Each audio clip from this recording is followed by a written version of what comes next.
kaasi waa cabdikaamil xasan ciise oo usoo banaan baxayay in maalintii labaad ee ciida allaha ka raadli ahaadee wuxuu usoo banaan baxay ciida in halkaas hadaad arki karatid waxaa ka muuqataa bishii oo saddexa muslim khilaafnimo ma fiicnaa dadka waxay necab yihiin runta. cabdikaamil ciise xasan sabab horta maanta maadaama ay tahay maalintii labaad oo ciida aad u dabaalbaxaysid aad iyo aad ka waran dareenkaaga dareenkaygu aad iyo aad buu kacsan yahay aad iyo aad baan ugu faraxsanahay ciidda aad iyo aad baan u ciiday maalintii leeyahay ku nool magaalada Garden City ee waddanka Maraykanka aad iyo aad bay u ciideen waxaan isugu soo bixin barxadaha dadweynuhu shalay shaqadii ayay joojiyeen ciidda islaamka oo ay weyneynayaan dadkooda aad iyo aad baan ugu faraxsanahay waana salaamaya muslimiinta ku nool caalamka khaasatan muslimiinta Soomaaliyeed ee ku nool waddanka iyo wadamada caalamka. ka waran fikrada ku aadan dadka aan maanta ciidin iyo shalay oo taagan wali bishii ma dhalan waa khilaaf wuxuu ka jiraa dhammaan muslimiinta caalamka laakiin aad iyo aad baan uga xumahay maalinta saddexaad oo loo dabaaldegay ciidda dad maanta sooman waxaana u arkaa khilaafkuna ma ficno waxaan ku baaqaya inay iska joojiyaan khilaafka oo ay raacaan danka u baahanta muslimiinta iyo xaramkii oo laga ciiday maalinta koowaad ee muslimiinta ay ciiday.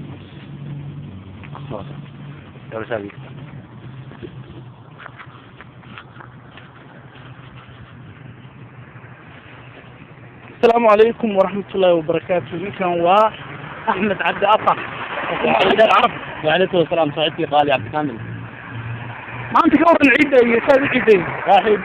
آد ما كذا بعد حوك حيودي بسكت يا حسن سقطي هيبتي قال أنا يا فرح إذا ما أنت ما شاء الله وش ولد بسكت دوني يا حلو آد ما كان حلو لما كنا صلاة قد مسوي مربو waxaa loo diyaariyay intii sooqaad lagu jira ayaa laga tirtay wala si diyaar garow ha marka wax u taagala inaan ku maanta ciidan ku bashaaro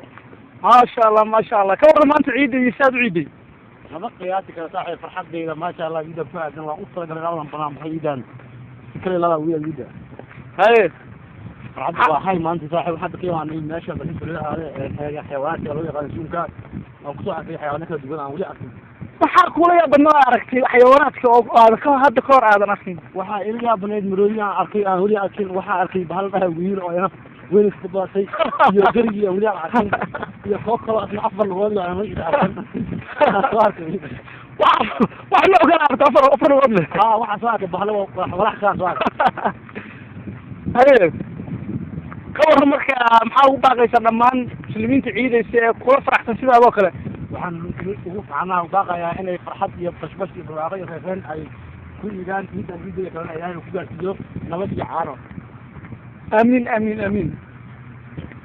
marka dad badan ayaa waxay la soo sheegayeen wadamada caalamka khaasatan Soomaaliya oo ka sooman maalintii maalintii saddexaad oo loo dabaaldegay ciidii in ayagu ay sooman yihiin ka waran arrintaas maybe taas way dhacdaa oo Soomaaliya waan joogi jirnay dadka waxay u kala baxaan dhowr qaybood dadna waa dadka u yar dadna waxay ku iidaan markay taariikhda dhamaato taariikhda kaliya marka kuwaas waxaan leeyahay ilaahay soo hanuuniyo waa qoys waa qalbihiin bishii hore waxay ku dhamaatay 30 sana 20 maanta bishii waxa ka dhacay dib kamera qobol ay u jeedaan waa bisaddex kuwa ismaadin saddex kuwaas dadkii ku jirta xidiga waxa xeeray ku dhantahay ku dhantahay ما شاء الله ما شاء الله bisaddex kuna bisaddex saan la maray wali madxay ما شاء الله marka waxa noo sheegay inaad fanaan tahay Soomaaliyeed oo xafladaha ka soo dhigaa wadamada waddanka Maraykanka iyo Yurub marka ciidan waxay heesaa ugu tala gashay heesa badan ayaa u tawagalay laakiin waxaa dibda ayaa ku maaday xamiyaashii hoolkii iyo dadkii oo ku soo qayb galin waxaa shaqay ku maqay marka waxaan ku aadinaya sabtiya cadda oo weligeediga heesa macaan baa ku tahay dhanka jacaylka miyaad u beerta ma dhanka wadaniga ma dhanka ammaanka waxaan ka dhigay mushakal qaar waa iska u amaanaya qaarna waa jecel oo saaxiibkii gabar jecel oo tan qasta ay inta dibay qaarna waa soo wadani oo waddanka wax la ما شاء الله ما شاء الله ما شاء الله ninkaasi waxa uu ahaa Axmed Cabdi Afrax fanaanka Soomaaliyeed ee daada yar oo aan ku wareysanay magaalada Garden City ee waddanka Mareykanka. thank you sida waraysiga qad saaxiibkay qaaliya mid mubarak Mubarak ma